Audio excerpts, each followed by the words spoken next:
Assalamualaikum warahmatullahi wabarakatuh. Selamat malam, salam sejahtera untuk kita semua. Semoga kita selalu dalam lindungannya dan selalu sehat walafiat. Di kesempatan kali ini saya ingin mencoba presentasi mengenai bagian daripada makroekonomi, yaitu pengangguran dan inflasi. Tugas ini sekaligus adalah penyelesaian akhir ujian semester, yaitu ujian UAS di mata kuliah teori ekonomi. Sebelum saya memaparkan, izinkan saya memperkenalkan diri. Nama saya Imam Akbar, aktif di semester 3 Universitas Primagraha dengan nomor induk mahasiswa 221370, Prodi Manajemen, kelas reguler RC1.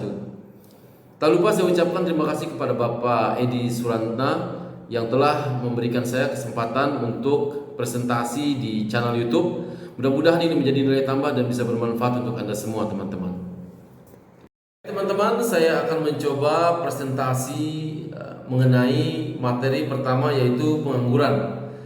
Apa yang dimaksud dengan pengangguran? Mungkin di antara teman-teman sudah tidak asing lagi mendengar kalimat daripada pengangguran, teman-teman. Di sekeliling kita sering melihat pengangguran, orang yang tidak mempunyai pekerjaan atau tidak memiliki pekerjaan.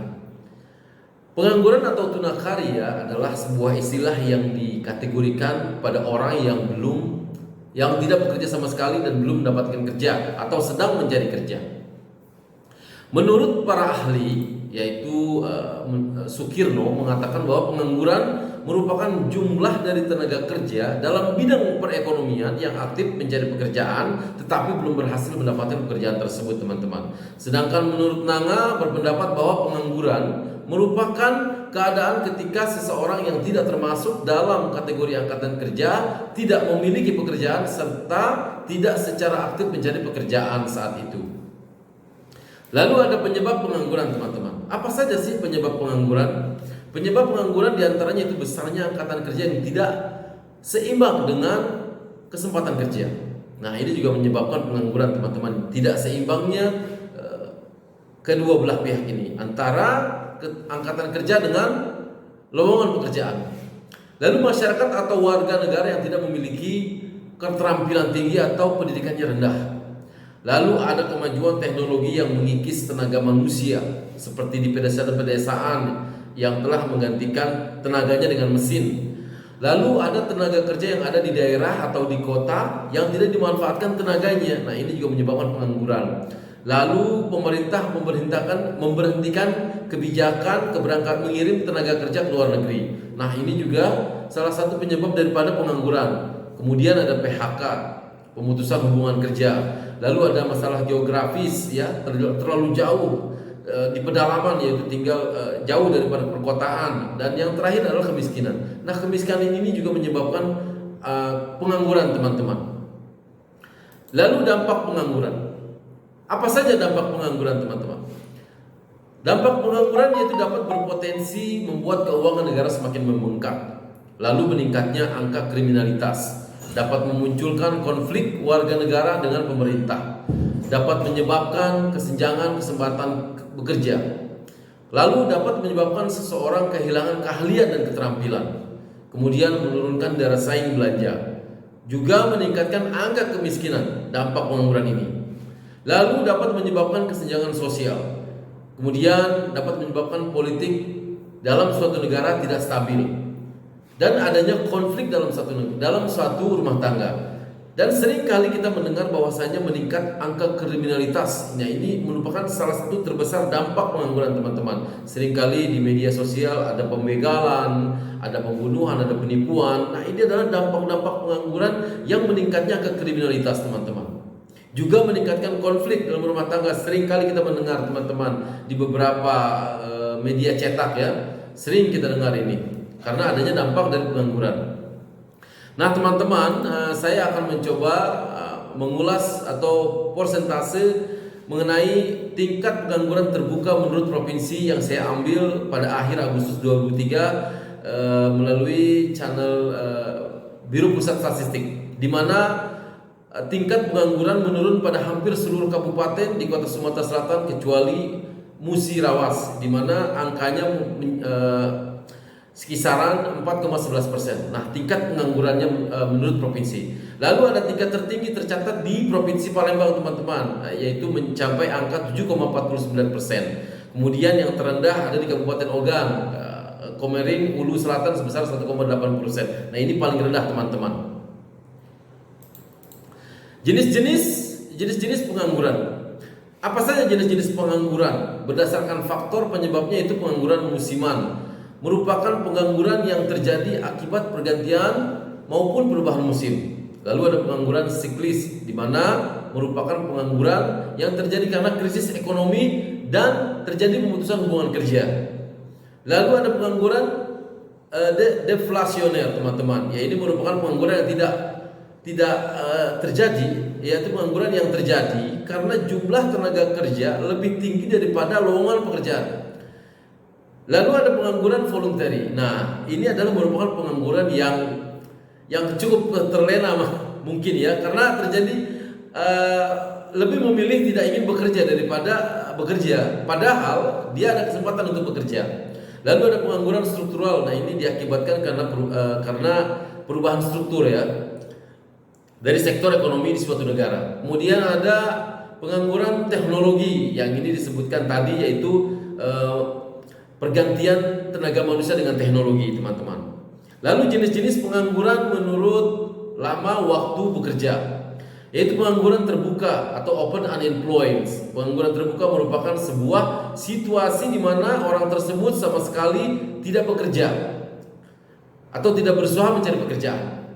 Lalu ada setengah menganggur atau underemployment, di mana pengangguran setengah menganggur ini merupakan situasi ketika seseorang bekerja namun tenaga tidak dimanfaatkan maupun diukur dari jam kerja. Lalu yang terakhir ada pengangguran terselubung atau disguised unemployment. Pengangguran terselubung merupakan pengangguran yang terjadi karena tenaga kerja tidak bekerja secara optimal atau maksimal, teman-teman. Nah, ada cara mengatasi pengangguran. Apa saja cara-caranya? Yang pertama adalah menyelenggarakan bursa pasar kerja, lalu menggalakkan kegiatan ekonomi informal, kemudian meningkatkan keterampilan tenaga kerja, lalu meningkatkan mutu pendidikan, dan mendirikan pusat-pusat latihan kerja, lalu meningkatkan pertumbuhan ekonomi, mendorong investasi, meningkatkan transmigrasi, melakukan deregulasi dan debirokrasi, dan memperluas lapangan kerja. Nah, itulah teman-teman materi daripada pengangguran yang bisa saya sampaikan. Oke teman-teman semua, kita akan kembali lagi presentasi yang kedua, yaitu materi mengenai inflasi. Apa itu ini maksud dengan inflasi? Inflasi adalah proses kenaikan harga-harga secara umum yang terus-menerus. Kebalikan daripada inflasi adalah deflasi, yaitu penurunan harga secara terus-menerus. Akibatnya daya beli masyarakat bertambah besar, sehingga pada tahap awal barang-barang menjadi langka. Akan tetapi pada tahap berikutnya barang-barang semakin berkurang karena daya beli masyarakat juga berkurang. Akibat dari inflasi secara umum adalah menurunnya daya beli masyarakat, karena secara real tingkat pendapatannya juga berkurang atau menurun, teman-teman. Jenis-jenis inflasi yaitu menurut sifatnya ada inflasi rendah atau creeping inflation, yaitu inflasi yang besarnya kurang dari 10% per tahun. Lalu ada inflasi menengah atau galloping inflation yang besarnya antara 10 sampai 30% per tahun.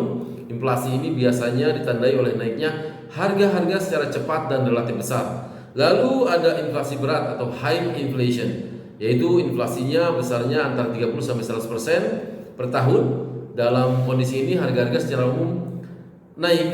Lalu ada inflasi sangat tinggi atau hyperinflation, yaitu inflasi yang ditandai oleh naiknya harga secara drastis hingga mencapai 4 digit, teman-teman, di atas 100%. Jenis-jenis inflasi berdasarkan sebabnya ada demand pull inflation ataupun ada cost push inflation, di mana demand pull inflation ini timbul karena adanya permintaan keseluruhan yang tinggi di suatu pihak.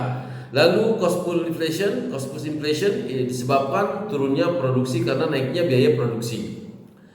Jenis-jenis inflasi berdasarkan asalnya yaitu ada dari domestic inflation yang timbul karena terjadinya defisit dalam pembiayaan dan belanja negara yang terlihat pada anggaran belanja negara. Lalu ada inflasi yang berasal dari luar negeri, teman-teman. Karena negara-negara yang menjadi mitra dengan dengan suatu negara yang mengalami inflasi yang tinggi, dapatlah diketahui bahwa harga-harga dan juga ongkos produksi relatif mahal sehingga mengakibatkan harga-harga juga tinggi. Dampak-dampak daripada inflasi, teman-teman. Dampak negatifnya yaitu bila harga secara umum naik terus-menerus, maka masyarakat akan panik sehingga perekonomian akan tidak berjalan dengan baik, dengan normal.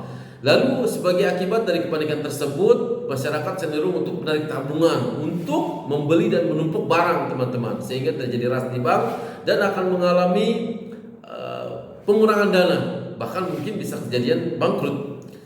Lalu produsen cenderung memanfaatkan kesempatan kenaikan harga dengan mencari keuntungan sebesar-besarnya yang dimainkan dalam harga pasar. Lalu ada distribusi yang tidak adil. Kemudian bila inflasi berkepanjangan, produsen banyak yang bangkrut karena produksinya relatif akan semakin mahal. Dan lalu ada jurang pemisah antara si miskin dan si kaya, ya, yang semakin mengarah pada sentimen karena kecemburuan ekonomi, di mana si kaya masih dapat membeli barang dan si miskin tidak bisa membeli apa-apa. Yang mungkin akan terjadi penjarahan dan perampasan. Dampak daripada inflasi dari segi positif yaitu masyarakat akan semakin selektif dalam mengkonsumsi, produksi dan diusahakan seefisien mungkin.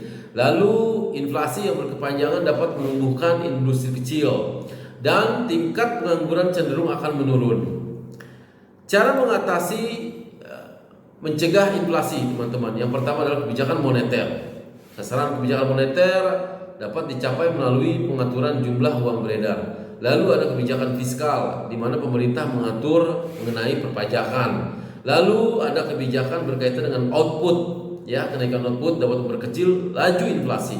Kemudian ada kebijakan penentuan harga atau indeks, teman-teman. Nah, kesimpulan daripada pengangguran dan inflasi yaitu dalam perekonomian tertutup dan dalam jangka pendek, pengangguran dan inflasi merupakan masalah ekonomi yang perlu dihadapi dan diatasi. Dalam sistem pasar bebas, kedua masalah ini tidak dapat dengan sendirinya diatasi.